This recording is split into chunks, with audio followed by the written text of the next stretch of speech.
This speaker has been recorded at an online meeting of Addictive Eaters Anonymous. You can email us at contact@aeainfo.org. I'm an addictive eater. Good evening, and I'm excited to be here, a little nervous, but you know, I call and talk to my sponsor, and they said, oh, I'm going to be talking Friday at the UK meeting. She said, good. I said, do you have any suggestions? She said, yes, share what it was like, what happened, and what it's like now. So that's what I'm going to do. So what it was like in the reading we just had, I just heard that word suffering.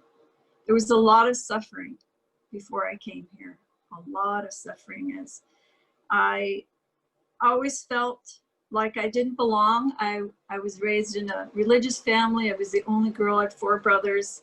I always felt like I didn't belong. I was always feeling sorry for myself from the longest I can remember. I was just not a comfortable kid. There was always, you know, I was always antsy and negative and complaining. You know, when I think back about it now, I think, boy, I was a real chore and extremely rebellious, very rebellious. So that's before I started addictively eating. I do remember food being an important part of my life as I grew up. When we did get together and eat at the dinner table, there was a lot of people, so there was a lot of interruption, so you had to get food on your plate. We kind of quickly got as much food as we could. And my job was cleaning the refrigerator and cleaning up and cleaning the dishes, which I did very well. I spent a lot of time in the kitchen doing that type of work, and so I always ate all the leftovers and everything. But, you know, basically I was just an uneasy kid. I remember that. I was very active. I was a tomboy. I used to climb up trees and just run and just kind of wild. So fast forward up until coming into the program, you know, what really brought me into the program, you know, my disease progressed quickly. I eventually got into drugs and alcohol. I ran away the night of high school. I ran away that very night, left the house, and just got into a lot of trouble. Eventually, the drugs and alcohol, got married, had a couple kids, and my life was just out of control, really out of control. And then eventually I found 12-step. I found 12-step programs that helped me in so many ways with my other addictions, but I had it when there was a tragedy in our family. My son passed away, and I just took off. Not that I needed an excuse. I'm not using that as an excuse, but for some reason, what happened is after that, I just wanted to die. I just wanted to die. And so I started using food more than anything. I remember every single morning I would think, you know, I don't use drugs or alcohol anymore, but I can't stop eating. In the morning, I would actually get up and get on the floor and ask God to help me, but I could not stop eating. I had lost that power of choice. I didn't know it then, but now I know it. Also, about wanting to die, I often thought about dying. When I think about suffering addictive eaters, there's so many people out there probably like me, where I just pretended on the outside everything was okay, but I was dying on the inside. And I wanted to die, but I couldn't figure out how to die and then leave my daughter and my family with the wreckage, because I knew what it was like to recently have someone die. I didn't want to leave them with that grief. So I moved to Whittier, and I heard about a meeting that was close to where I live. So I used to go to the meeting, I would drive around the meeting because I didn't really want to go in. So I went to the meeting. I finally went to the meeting. And as I went to that meeting, at the end of that meeting, there was a woman that shared exactly about her son, just like, and it was almost word for word of what happened with my son. And, you know, in here we talk about coincidences, you know, but I don't believe there was any coincidence that she shared that, because it was an unusual circumstance and everything was so similar. I just felt that God had answered my prayers and I was where I was supposed to be. And a woman got my number from that meeting, someone that many of you may know.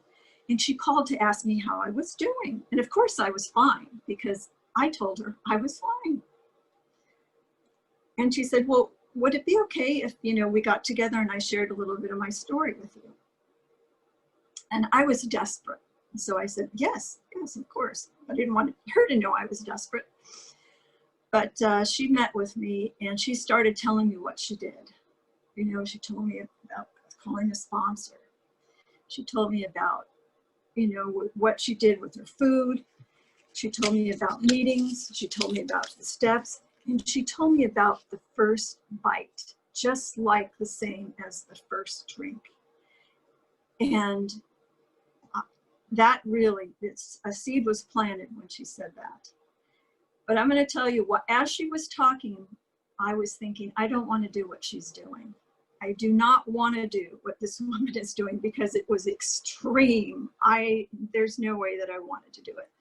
But I had this other thought right after that, and I know it was from my higher power, is that my way wasn't working. Boy, oh boy, I was miserable, I was depressed. It was just hard putting up the front of being okay. I couldn't stop eating. Doesn't matter what I tried. I had tried everything you could imagine, and I'm sure most of you tried all those things that I tried, all that stuff that just doesn't work. So I started taking direction from her. I asked her, well, what do I do? How do I start? So I just started calling her every day and started taking direction. So that's what happened. I started taking direction. She would make a suggestion.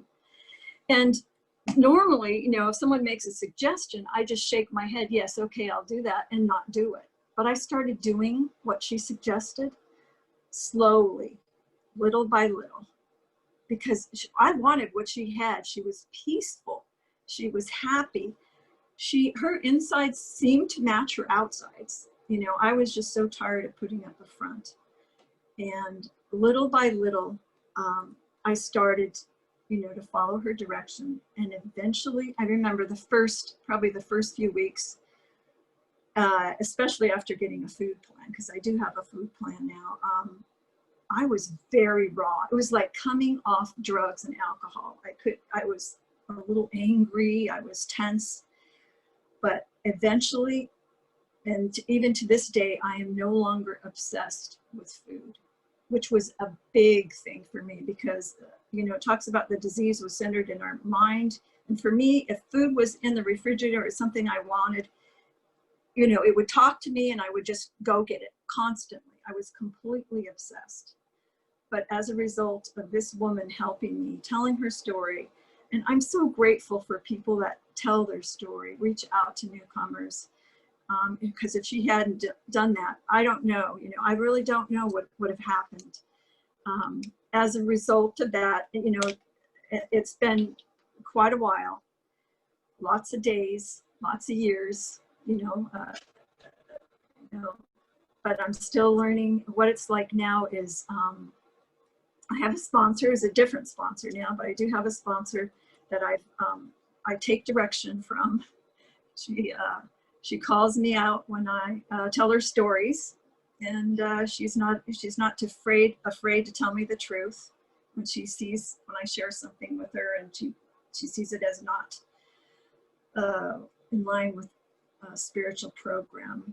She helps me get on the beam. But what I have even more than that is I have a higher power. I have friends now. I don't want to die on a daily basis. I no longer am, my higher power no longer is food. My life is much more serene today. I don't wake up and ask God, you know, please help me stop today eating, because that doesn't happen. But I tell you, I do wake up and I thank God every day for the life that I have today. I have friends today that I talk to on a daily basis that are in recovery, that are recovered from this disease, that live free from from food addiction. So I don't know if you're new here today or not new here today. I hope you got something from what I said. You know, I am really grateful. I think it's close to my time up. I don't know, things that I thought of when I was asked to speak. I was thinking about the disease, the ism, I, self, and me. You know, that I can't believe how much I have been so obsessed, not only with food, but I, self, and me. And so I think I'm gonna stop there. Thank you so much for allowing me to speak.